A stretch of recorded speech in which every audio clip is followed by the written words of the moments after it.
जय माता दी दोस्तों, स्वागत है आप सभी का एक बार फिर से। माँ भगवती आप व आपके परिवार पर अपनी कृपा दृष्टि सदा सर्वदा बनाए रखें। दोस्तों, यदि आप अपनी लाइफ में नया कुछ सीखना चाहते हैं तो आप हमारे चैनल अक्षमा सक्सेस लाइव को सब्सक्राइब जरूर करिएगा। दोस्तों, हिंदू धर्म में पूर्णिमा तिथि का बड़ा महत्व है। ये एक ऐसा दिन होता है जब धार्मिक और आध्यात्मिक कार्य करने से शुभ फलों की प्राप्ति होती है। इस दिन केवल चंद्रमा के दर्शन करने से भी आपको कई मानसिक लाभ प्राप्त हो सकते हैं। यही लाभ आप ज्येष्ठ माह में पड़ने वाली पूर्णिमा तिथि को भी प्राप्त कर सकते हैं। हालांकि ज्येष्ठ पूर्णिमा तिथि को लेकर कई लोगों के मन में संशय की स्थिति बनी हुई है। हिंदू पंचांग में ज्येष्ठ माह में आने वाली पूर्णिमा का विशेष महत्व माना जाता है। धार्मिक दृष्टि से ये दिन बहुत ही शुभ और महत्वपूर्ण होता है, क्योंकि इस तिथि पर चंद्रदेव अपने पूर्ण रूप में दिखाई देते हैं। मान्यता है कि इस दिन गंगा स्नान करने से सारी मनोकामनाएं पूरी होती हैं। इस दिन स्नान के बाद किसी ब्राह्मण को चंद्रमा से जुड़ी सफेद चीजें जैसे सफेद कपड़ा, शक्कर, चावल, दही या फिर चांदी की चीजों का दान करना चाहिए। ये करने से कुंडली में चंद्रमा की स्थिति मजबूत होती है और जीवन में खुशहाली बनी रहती है। तो आइए जानते हैं ज्येष्ठ पूर्णिमा की सही तिथि क्या है, स्नान दान का मुहूर्त क्या होगा, पूर्णिमा में किन चीजों का दान करना चाहिए और किस उपाय को करने से माता लक्ष्मी प्रसन्न होती हैं, धन के भंडार भरती हैं और चिरकाल तक घर में निवास करती हैं।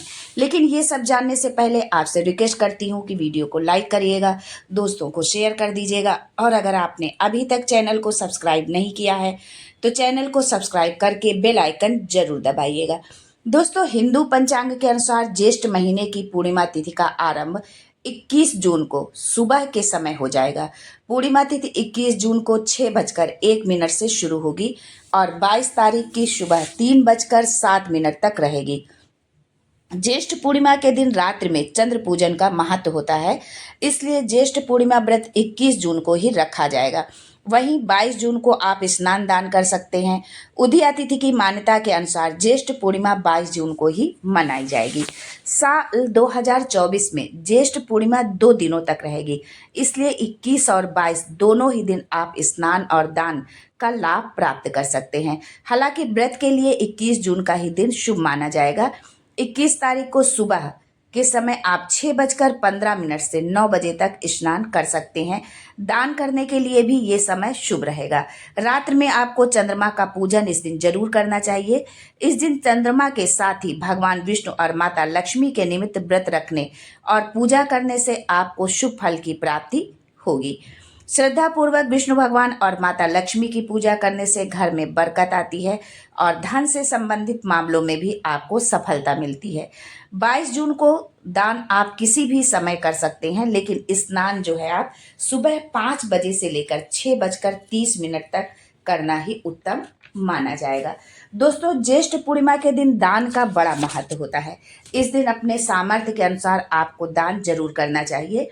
इस दिन आप लाल रंग के कपड़े का दान कर सकते हैं। मसूर की दाल, मिश्री, चीनी, गेहूं, चावल, मौसमी फल और सब्जियां दान कर सकते हैं। इसके साथ ही गौ माता को अगर आप हरा चारा खिलाते हैं तो सभी देवी देवता आपसे प्रसन्न होते हैं। ज्येष्ठ पूर्णिमा के दौरान गर्मी उफान पर होती है, इसलिए शरबत भी आप राहगीरों को इस दौरान पिला सकते हैं। जल का दान करने से आपके जीवन की कई परेशानियों का हल होता है और साथ ही कुंडली में चंद्रमा की स्थिति भी मजबूत होती है, क्योंकि चंद्रमा का जल का कारक चंद्रमा को माना जाता है। आइए अब जान लेते हैं कि इस दिन क्या उपाय आप करें तो आपके जीवन से दुख, परेशानी, आर्थिक तंगी, रोग, बीमारी आदि नष्ट हो जाए और माता लक्ष्मी की कृपा आप पर हमेशा बनी रहे।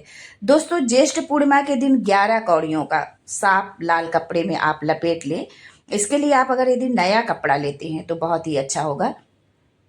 किसी मंदिर में आप जाएं जहां पर माता लक्ष्मी की मूर्ति हो, वहां पर जा करके माँ लक्ष्मी के चरणों में आप उस जो कौड़ी को आपने लपेटा है उसको जो है रख दे जो है। इसके बाद माँ लक्ष्मी की पूजा करें, चौकी पर हल्दी या केसर से तिलक करें। इसके बाद इन कौड़ियों को कपड़ों के साथ आप तिजोरी में रख दे। इससे देवी लक्ष्मी की कृपा आप पर बनी रहेगी और घर में धन की कभी कमी नहीं होगी। अगर आपके मन की कोई इच्छा है और वो बहुत समय से बहुत प्रयास करने के बाद भी वो इच्छा आपकी पूर्ण नहीं हो रही है, और आप उसे चाहते हैं कि वो पूरा हो जाए, तो ये बहुत ही अच्छा समय आपके लिए आया है। इस समय को बिल्कुल आप अपने हाथ से ना जाने दें, इस उपाय को आप जरूर करें।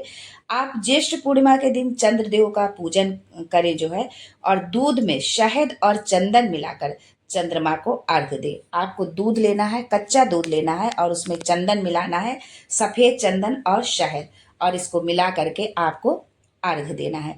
इससे आपकी जो भी आपकी मनोकामना होगी वो सारी मनोकामनाएं आपकी पूरी होंगी।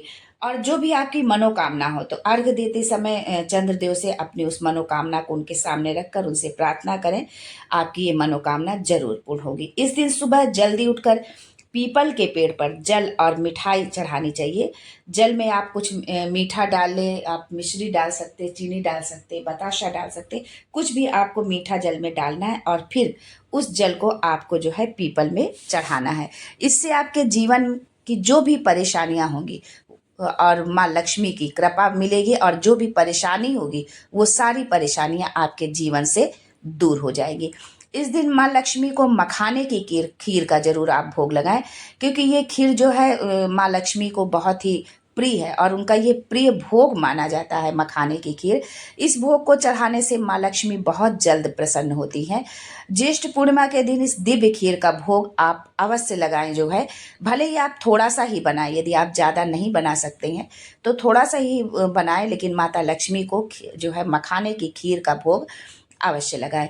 दोस्तों, कुछ काम है जिन्हें ज्येष्ठ पूर्णिमा के दिन नहीं करना चाहिए, उन कार्यों को करने से बचना चाहिए। क्योंकि यदि जो भी हम दान पुण्य पूजा व्रत उपवास जो भी रखते हैं, लेकिन अगर इन कार्यों को हम कर लेते हैं तो वो हमारे सारे पुण्य कर्म जो है नष्ट हो जाते हैं। इसलिए हमें इन बातों का विशेष करके ध्यान रखना चाहिए कि ये काम हम ना तो घर में खुद करें और ना अपने परिवार में किसी को इस काम को करने दें। अगर करते हैं तो उनको इस काम से उनको रोके। इस बात का आपको बहुत ध्यान देना है।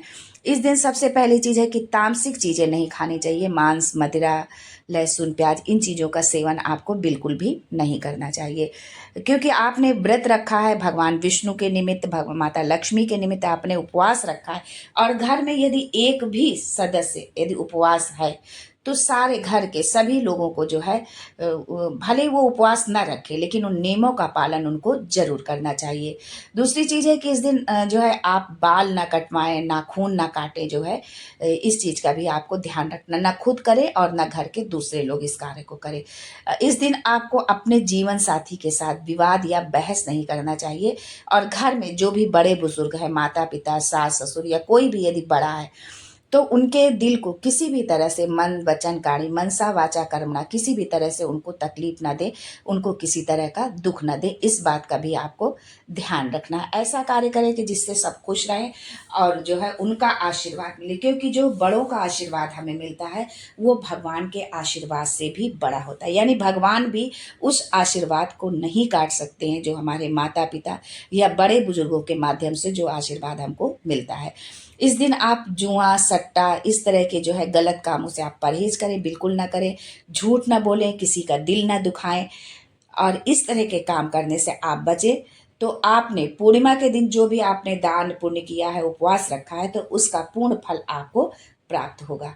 आज के लिए बस इतना ही दोस्तों, मिलते हैं अगले वीडियो में एक नई जानकारी के साथ। तब तक के लिए जय माँ Lakshmi and thanks for watching my video.